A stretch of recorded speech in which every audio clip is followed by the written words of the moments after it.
भारत चमत्कारों और रहस्यों से भरा देश है। भारत को देवभूमि कहे जाने के कई कारणों में से एक कारण ये भी है कि यहाँ का दर्शन, धर्म और अध्यात्म सत्य सनातन है। इसके कारण ही दुनिया के अन्य धर्मों की उत्पत्ति हुई। ऋग्वेद दुनिया का प्रथम ऐसा धर्म ग्रंथ है जिसमें दर्शन, अध्यात्म, विज्ञान, ज्योतिष, गणित, आयुर्वेद, कृषि, मौसम, समाज, राजनीति आदि अनेक विषयों की गंभीर जानकारी सम्मिलित है। भारत की सीमा हिमालय के कैलाश पर्वत से लेकर श्रीलंका तक और हिंदुकुश की पहाड़ी से लेकर अरुणाचल की पहाड़ियों तक फैली है। नीचे अरुणाचल की पहाड़ियों से लेकर बर्मा, थाईलैंड, इंडोनेशिया और मलेशिया आदि तक फैली है। इसी भारत में कालांतर में पहले जनपद हुआ करते थे, अब राष्ट्र और भिन्न भिन्न धर्मों में यह क्षेत्र बन गया है। ये संपूर्ण क्षेत्र रहस्य, रोमांच, प्राचीन इतिहास और आध्यात्मिक ज्ञान से भरा हुआ है। आओ जानते हैं भारत के ऐसे 10 रहस्यमयी व्यक्तियों के बारे में जिनमें से कुछ के बारे में आप शायद ही जानते होंगे। अश्वत्थामा बलिर्व्यासो हनुमांश्च विभीषणः कृपा परशुरामश्च सप्तैते चिरंजीविनः सप्तैतान् संस्मृण् नित्यं मार्कण्डेयमथाश्मम् जीवेद्वर्षष्टम सोऽपि सर्वव्याधि विवर्जित पद्म पुराण। हम यह नहीं बताने वाले हैं, हम आपको हनुमान जी, अश्वत्थामा, बलि, व्यास, हनुमान, विभीषण, कृपाचार्य और भगवान परशुराम और ऋषि मार्कंडेय के बारे में बताने वाले नहीं हैं, जो कि आज भी जीवित हैं। हम जो ऐसे रहस्यमय लोगों के बारे में बताने वाले हैं जिन्होंने विश्व की कई सभ्यताओं को प्रभावित किया है। जाम्बवंत, जामवंत या जम्बावंत, धरती पर जाम्बिया, जिम्बाब्वे, जामवंत, जामुन, जाम्बेजी नदी आदि जाम्बवंत जी से मिलते जुलते कई नाम मिल जाएंगे।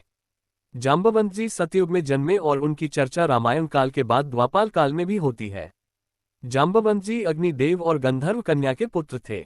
जामवंत की माता एक गंधर्व कन्या थी। जब पिता देव और माता गंधर्व थी तो वे कैसे ऋक्ष मानव हो सकते हैं। प्राचीन काल में इंद्रपुत्र, सूर्यपुत्र, चंद्रपुत्र, पवनपुत्र, वरुणपुत्र, अग्नि आदि देवताओं के पुत्रों का अधिक वर्णन मिलता है। जाम्बवंत जी का जन्म सतयुग में हुआ था। जाम्बवंत जी रामायण काल में थे। उन्होंने ही हनुमान जी को उनकी खोई हुई शक्ति का स्मरण कराया था। आश्चर्य कि वे लगभग 2500 वर्ष बाद हुए महाभारत के काल में भी मौजूद थे, जबकि वे अपनी पुत्री जाम्बवंती का विवाह भगवान श्री कृष्ण से करते हैं। महाभारत में जाम्बवंत भगवान श्री कृष्ण के साथ युद्ध करते हैं तथा ये पता पड़ने पर कि वो एक विष्णु अवतार है, अपनी बेटी जाम्बवंती का विवाह श्री कृष्ण के साथ कर देते हैं। जाम्बवंत जी को रहस्यमयी व्यक्ति इसलिए कहा जाता है क्योंकि यह सभी जानते हैं कि वे एक रीछ मानव थे। अब यह शोध का विषय हो सकता है कि वे मानव जैसे रीछ थे या कि रीछ जैसे मानव। वह कैसे इतने वर्षों तक जीवित रहे और महाभारत काल में उन्होंने उनकी पुत्री जाम्बवंती कैसी थी? क्या वह भी रीछ मानव थी? एक दूसरी मान्यता अनुसार भगवान ब्रह्मा ने एक ऐसा रीछ मानव बनाया था जो 2 पैरों से चल सकता था और जो मानवों से संवाद कर सकता था। पुराणों अनुसार वानर और मानवों की तुलना में अधिक विकसित रीछ जनजाति का उल्लेख मिलता है। वानर और किनपुरुष के बीच की यह जनजाति अधिक विकसित थी। हालांकि इस संबंध में अधिक शोध किए जाने की आवश्यकता है। गरुड़ भगवान विष्णु के वाहन के रूप में गरुड़ की प्रसिद्धि है। कहते हैं कि प्राचीन काल में बहुत विशालकाय पक्षी हुआ करते थे। गरुड़ इतना विशालकाय पक्षी था कि वह अपनी चोंच में हाथी तक को दबाकर उड़ जाता था। इसी से अंदाज लगाया जा सकता है कि वह कितना विशालकाय रहा होगा। इनके नाम से एक अलग पुराण भी है जिसे गरुड़ पुराण कहते हैं। इस पुराण को तब पढ़ा जाता है जब किसी के घर में किसी की मृत्यु हो गई हो। प्रत्येक घरों में गरुड़ घंटी होती है। माता के मंदिर के द्वारा पर एक ओर गरुड़ तो दूसरी ओर हनुमान जी की मूर्ति प्रतिष्ठापित होती है। गरुड़ के बारे में पुराणों में अनेक कथाएं मिलती है। रामायण में तो गरुड़ का सबसे महत्वपूर्ण पाठ है। पौराणिक कथाओं के अनुसार भगवान विष्णु की सवारी और भगवान राम को मेघनाथ के नागपाश से मुक्ति दिलाने वाले गरुड़ के बारे में कहा जाता है कि यह 100 वर्ष तक जीने की क्षमता रखता है। काकबू शुंडी नामक एक कौए ने गरुड़ को श्रीराम कथा सुनाई थी, लेकिन आज कल गरुड़ के अस्तित्व पर संकट गहरा रहा है। जटायु और संपाति गरुड़ कुल के ही पक्षी थे। दक्ष प्रजापति की विनिता या विनता नामक कन्या का विवाह कश्यप ऋषि के साथ हुआ। कश्यप ऋषि से विनिता प्रसव के दौरान 2 अंडे दिए। एक से अरुण का और दूसरे गरुड़ का जन्म हुआ। अरुण तो सूर्य के रथ के सारथी बन गए तो गरुड़ ने भगवान विष्णु का वाहन होना स्वीकार किया। पक्षियों में गरुड़ को सबसे श्रेष्ठ माना गया है। ये समझदार और बुद्धिमान होने के साथ साथ तेज गति से उड़ने की क्षमता रखता है। गिद्ध और गरुड़ में फर्क होता है। संपूर्ण भारत में गरुड़ का ज्यादा प्रचार और प्रसार किस लिए है ये जानना जरूरी है। गरुड़ भारत का धार्मिक और अमेरिका का राष्ट्रीय पक्षी है। भारत के इतिहास में स्वर्ण युग के रूप में जाना जाने वाले गुप्त शासकों का प्रतीक चिन्ह गरुड़ ही था। कर्नाटक के होयसल शासकों का भी प्रतीक गरुड़ था। गरुड़ इंडोनेशिया, थाईलैंड और मंगोलिया आदि में भी सांस्कृतिक प्रतीक के रूप में लोकप्रिय है। इंडोनेशिया का राष्ट्रीय प्रतीक गरुड़ है। वहां की राष्ट्रीय एयरलाइंस का नाम भी गरुड़ है। इंडोनेशिया की सेनाएं संयुक्त राष्ट्र मिशन पर गरुड़ नाम से जाती है। इंडोनेशिया पहले एक हिंदू राष्ट्र ही था। थाईलैंड का शाही परिवार भी प्रतीक के रूप में गरुड़ का प्रयोग करता है। थाईलैंड के कई बौद्ध मंदिर में गरुड़ की मूर्तियां और चित्र बने हैं। मंगोलिया की राजधानी उलानबटोर का प्रतीक गरुड़ है। मयासुर, बहुत ही कम लोगों को मालूम होगा कि रावण के ससुर यानी मंदोदरी के पिता मयासुर थे। रावण की पत्नी मंदोदरी की मां हेमा एक अप्सरा थी और उसके पिता एक असुर। रामायण के उत्तरकांड के अनुसार मयासुर कश्यप ऋषि और उनकी पत्नी दिति का पुत्र था। ये ज्योतिष, वास्तु और शिल्प के प्रकांड विद्वान थे। इन्होंने ही महाभारत में युधिष्ठिर के लिए सभा भवन का निर्माण किया जो मय सभा के नाम से प्रसिद्ध हुआ। इसी सभा के वैभव को देखकर दुर्योधन पांडवों से ईर्ष्या करने लगा था और कहीं न कहीं यही ईर्ष्या महाभारत में युद्ध का कारण बनी। मय ने दैत्यराज वृषरवन के यज्ञ के अवसर पर बिंदु सरोवर के निकट एक विलक्षण सभागृह का निर्माण कर अपने अद्भुत शिल्पशास्त्र के ज्ञान का परिचय दिया था। माया दानव ने सोने, चांदी और लोहे के 3 शहर जिसे त्रिपुरा कहा जाता है का निर्माण किया था। त्रिपुरा को बाद में स्वयं भगवान शिव ने ध्वस्त कर दिया था। वास्तुकार होने के साथ साथ मयासुर एक खगोलविद भी था। सूर्य सिद्धांतम की रचना भी मयासुर ने ही की थी, जिसे स्वयं उसने सूर्य देव से ही सीखा था। खगोलीय ज्योतिष से जुड़ी भविष्यवाणी करने के लिए ये सिद्धांत बहुत सहायक सिद्ध होता है। मयासुर, माया राष्ट्र जिसे वर्तमान में मेरठ के नाम से जाना जाता है, का शासक था। माना जाता है कि मय के कारण ही माया सभ्यता का जन्म हुआ। मायासुर को दक्षिण अमेरिका की प्राचीन माया सभ्यता का जनक भी माना जाता है। मायासुर को माया लोगों के पूर्वज के तौर पर देखा जाता है। कार्तिकेय, शिव के पुत्र कार्तिकेय को स्कंद भी कहा जाता है। उन्हीं के नाम पर एक स्कंद पुराण है। हिंदू पौराणिक कथाओं के अनुसार भगवान इन्हें मुरुगन भी कहते हैं। संपूर्ण दक्षिण भारत में कार्तिकेय की पूजा होती है। कार्तिकेय और राजा बलि वहां के मुख्य देवता हैं। कार्तिकेय का वाहन मोर है।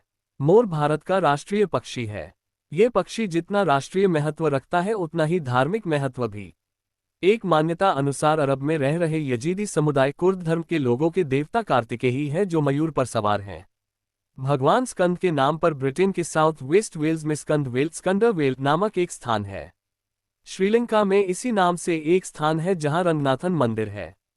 मलेशिया की बातू गुफाओं के प्रवेश द्वार पर शिवपुत्र कार्तिकेय की विश्व प्रसिद्ध विशाल प्रतिमा स्थापित है। यूरोप में एक स्कैंडिनेवियाई नामक एक प्रायद्वीप है जिसमें नॉर्वे, स्वीडन व डेनमार्क आते हैं। भाषा के जानकारों अनुसार संस्कृत शब्द स्कंद नाभत स्कैंडा नाभत से ही स्कैंडिनेवियाई शब्द की उत्पत्ति हुई है। कहते हैं कि यह नाम एक वैदिक ऋषि पर आधारित है। संस्कृत में वेलिका का अर्थ समुद्री देश और वेला का अर्थ समुद्र का किनारा।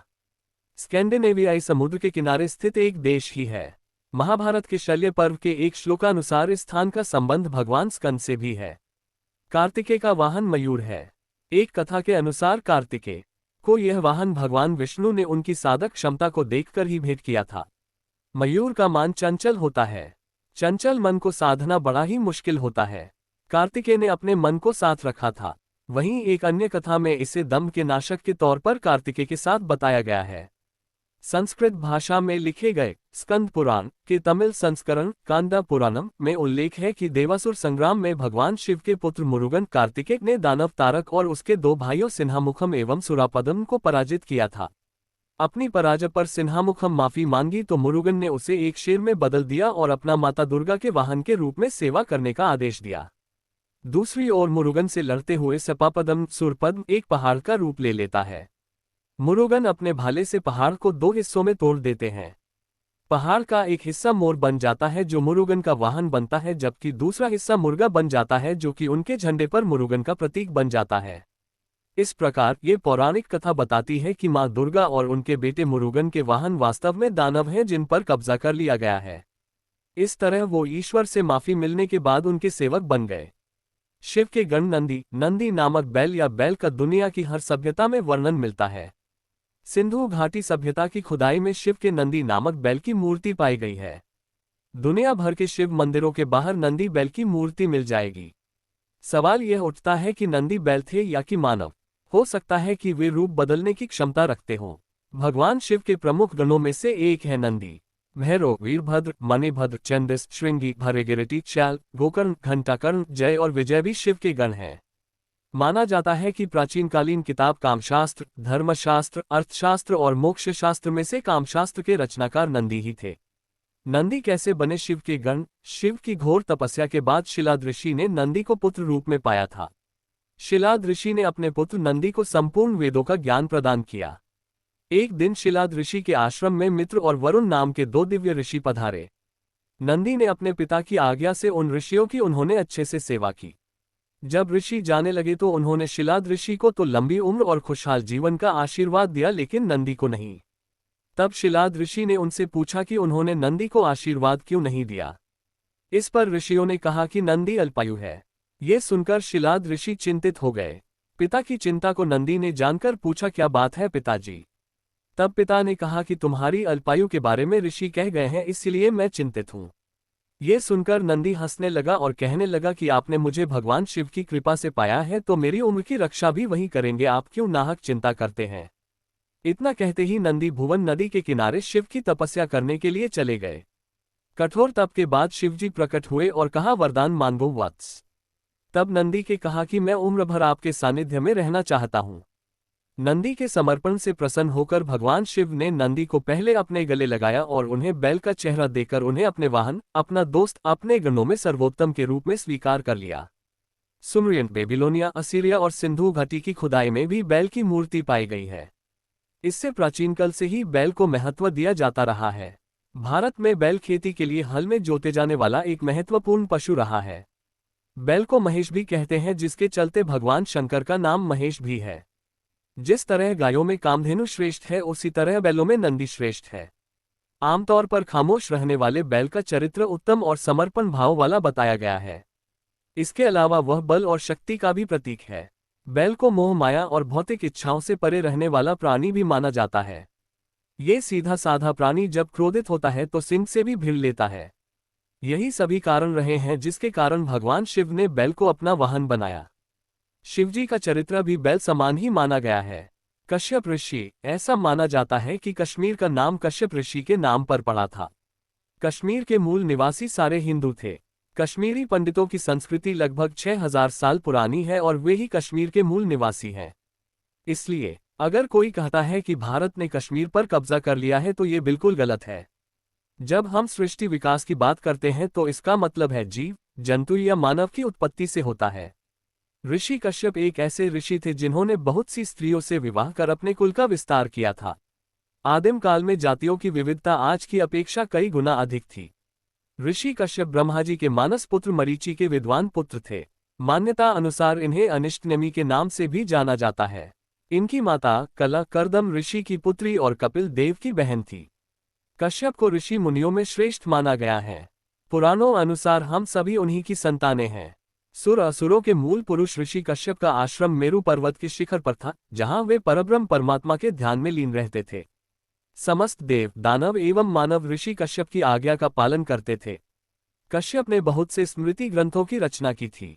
भिन्न भिन्न स्रोतों से पता चलता है कि कैस्पियन सागर का नाम भी ऋषि कश्यप के नाम पर है। दरअसल एक बार समस्त धरती पर विजय प्राप्त करके भगवान परशुराम ने महर्षि कश्यप को धरती का ये भूभाग दान में दे दिया था। तब कश्यप द्वीप के नाम से उन्होंने मध्य एशिया में अपना एक उपनिवेश स्थापित किया। महाभारत, भीष्म पर्व 6.11। हिस्ट्री ऑफ पर्सिया, खंड 1, पृष्ठ -28 के अनुसार कश्यप सागर, वर्तमान कैस्पियन सी, उनकी द्वीप की सीमा के भीतर था। महर्षि कश्यप ने कश्यप सागर के किनारे अनेक विकास कार्य संपन्न किए। महर्षि कश्यप के द्वारा ही कश्मीर बसाया गया था। हिमालय के उत्तरी पश्चिमी कोने पर सर्वाधिक ऊंचाई वाली पहाड़ी का जो कोण बनता है उसकी एक भुजा कराकोरम पर्वत और दूसरी भुजा हिंदुकुश पर्वत है। कराकोरम पर्वत महर्षि कश्यप के ही अधिकार में था। अफगानिस्तान की ओर से आने वाली और कुर्रम दर्रे से होकर बतरू जिले में होती हुई सिंधु नदी में मिल जाने वाली सुप्रसिद्ध कुर्रम नदी महर्षि कश्यप की ही आधिकारिक सीमा में थी। कश्यप पर्वत, जिसे आजकल काकेशस पर्वत कहा जाता है, की चोटी पर महर्षि कश्यप कठिन साधनाएं और तपस्या किया करते थे। इस चोटी को कश्यपतुंड के नाम से भी जाना जाता है। आज भी उनके नाम पर विख्यात कश्यप सागर, कैस्पियन सी, क्रुमु नदी, कुर्रम पर्वत और कुर्माचा प्रदेश आदि उनकी यशस्वी कीर्तिकथा का उद्घोष करते हैं। केसरी और सुग्रीव, वानर का शाब्दिक अर्थ होता है वन में रहने वाला नर। वन में ऐसे भी नर रहते थे जिनको पूंछ निकली हुई थी। नए शोधानुसार प्रभु श्रीराम का जन्म 10 जनवरी 5114 ईसा पूर्व अयोध्या में हुआ था। श्रीराम के जन्म के पूर्व हनुमान जी का जन्म हुआ था, अर्थात आज फरवरी 2015 से लगभग 7129 वर्ष पूर्व हनुमान जी का जन्म हुआ था। शोधकर्ता कहते हैं कि आज से 9 लाख वर्ष पूर्व एक ऐसी विलक्षण वानर जाति भारतवर्ष में विद्यमान थी, जो आज से 15 से 12 हजार वर्ष पूर्व लुप्त होने लगी थी और अंततः लुप्त हो गई। इस जाति का नाम कपि था। हनुमान का जन्म कपि नामक वानर जाति में हुआ था। दरअसल आज से 9 लाख वर्ष पूर्व मानवों की एक ऐसी जाति थी जो मुख और पूंछ से वानर समान नजर आती थी, लेकिन उस जाति की बुद्धिमत्ता और शक्ति मानवों से कहीं ज्यादा थी। अब वह जाति भारत में तो दुर्भाग्यवश विनष्ट हो गई, परंतु बाली द्वीप में अब भी पुच्छधारी जंगली मनुष्यों का अस्तित्व विद्यमान है, जिनकी पूंछ प्रायः 6 इंच के लगभग अवशिष्ट रह गई है। ये सभी पुरातत्ववेता अनुसंधायक एकमत से स्वीकार करते हैं कि पुराकालीन बहुत से प्राणियों की नस्ल अब सर्वथा समाप्त हो चुकी है। वानरों के साम्राज्य की राजधानी किष्किंधा थी। सुग्रीव और बाली इस साम्राज्य के राजा थे। यहाँ पंपासरोवर नामक एक स्थान है जिसका रामायण में जिक्र मिलता है। पंपासरोवर अथवा पंपासर होसपेट तालुका मैसूर का एक पौराणिक स्थान है। हम्पी के निकट बसे हुए ग्राम अनेगुंदी को रामायणकालीन किष्किंधा माना जाता है। तुंगभद्रा नदी को पार करने पर अनेगुंदी जाते समय मुख्य मार्ग से कुछ हटकर बाईं और पश्चिम दिशा में पंपासरोवर स्थित है। भारत के बाहर वानर साम्राज्य कहाँ? सेंट्रल अमेरिका के मॉस्क्विटियर में शोधकर्ता चार्ल्स लिंडबर्ग ने एक ऐसी जगह की खोज की है जिसका नाम उन्होंने ला सियुडाद ब्लैंका दिया है, जिसका स्पेनिश में मतलब white city, the white city होता है, जहां के स्थानीय लोग बंदरों की मूर्तियों की पूजा करते हैं। चार्ल्स का मानना है कि यह वही खो चुकी जगह है जहां कभी हनुमान का साम्राज्य हुआ करता था। एक अमेरिकन एडवेंचरर ने लिंबर्ग की खोज के आधार पर गुम हो चुके lost city of monkey God की तलाश में निकले। 1940 में उन्हें इसमें सफलता भी मिली, पर उसके बारे में मीडिया को बताने से एक दिन पहले ही एक कार दुर्घटना में उनकी मौत हो गई और यह राज एक राज ही बनकर रह गया। अमेरिका की प्राचीन माया सभ्यता ग्वाटेमाला, मेक्सिको, पेरू, होंडुरास तथा यूकाटन प्रायद्वीप में स्थापित थी। यह एक कृषि पर आधारित सभ्यता थी। 250 ईस्वी से 900 ईस्वी के बीच माया सभ्यता अपने चरम पर थी। इस सभ्यता में खगोल शास्त्र, गणित और कालचक्र को काफी महत्व दिया जाता था। मेक्सिको इस सभ्यता का गढ़ था। आज भी यहाँ इस सभ्यता के अनुयायी रहते हैं। यूं तो इस इलाके में ईसा से 10,000 साल पहले से बसावट शुरू होने के प्रमाण मिले हैं और 1800 साल ईसा पूर्व से प्रशांत महासागर के तटीय इलाकों में गांव भी बसने शुरू हो चुके थे। लेकिन कुछ पुरातत्ववेताओं का मानना है कि ईसा से कोई 1000 साल पहले माया सभ्यता के लोगों ने अनुष्ठानिक इमारतें बनाना शुरू कर दिया था और 600 साल ईसा पूर्व तक बहुत से परिसर बना लिए थे। सन 250 से 900 के बीच विशाल स्तर पर भवन निर्माण कार्य हुआ, शहर बसे। उनकी सबसे उल्लेखनीय इमारतें पिरामिड हैं, जो उन्होंने धार्मिक केंद्रों में बनाई, लेकिन फिर सन 900 के बाद माया सभ्यता के इन नगरों का ह्रास होने लगा और नगर खाली हो गए। अमेरिकन इतिहासकार मानते हैं कि भारतीय आर्यों ने ही अमेरिका महाद्वीप पर सबसे पहले बस्तियां बनाई थीं। अमेरिका के रेड इंडियन वहां के आदि निवासी माने जाते हैं और हिंदू संस्कृति वहां पर आज से हजारों साल पहले पहुंच गई थी। माना जाता है कि यह बसाहट महाभारत काल में हुई थी। चिली, पेरू और बोलिविया में हिंदू धर्म। अमेरिकन महाद्वीप के बोलिविया, वर्तमान में पेरू और चिली में हिंदुओं ने प्राचीन काल में अपनी बस्तियां बनाई और कृषि का भी विकास किया। यहाँ के प्राचीन मंदिरों के द्वार पर विरोचन, सूर्य द्वार, चंद्र द्वार, नाग आदि सब कुछ हिंदू धर्म समान है। संयुक्त राज्य अमेरिका की आधिकारिक सेना ने नेटिव अमेरिकन की एक 45वीं मिलिट्री इन्फेंट्री डिवीजन का चिन्ह एक पीले रंग का स्वास्तिक था। नाजियों की घटना के बाद इसे हटाकर उन्होंने गरुड़ का चिन्ह अपनाया।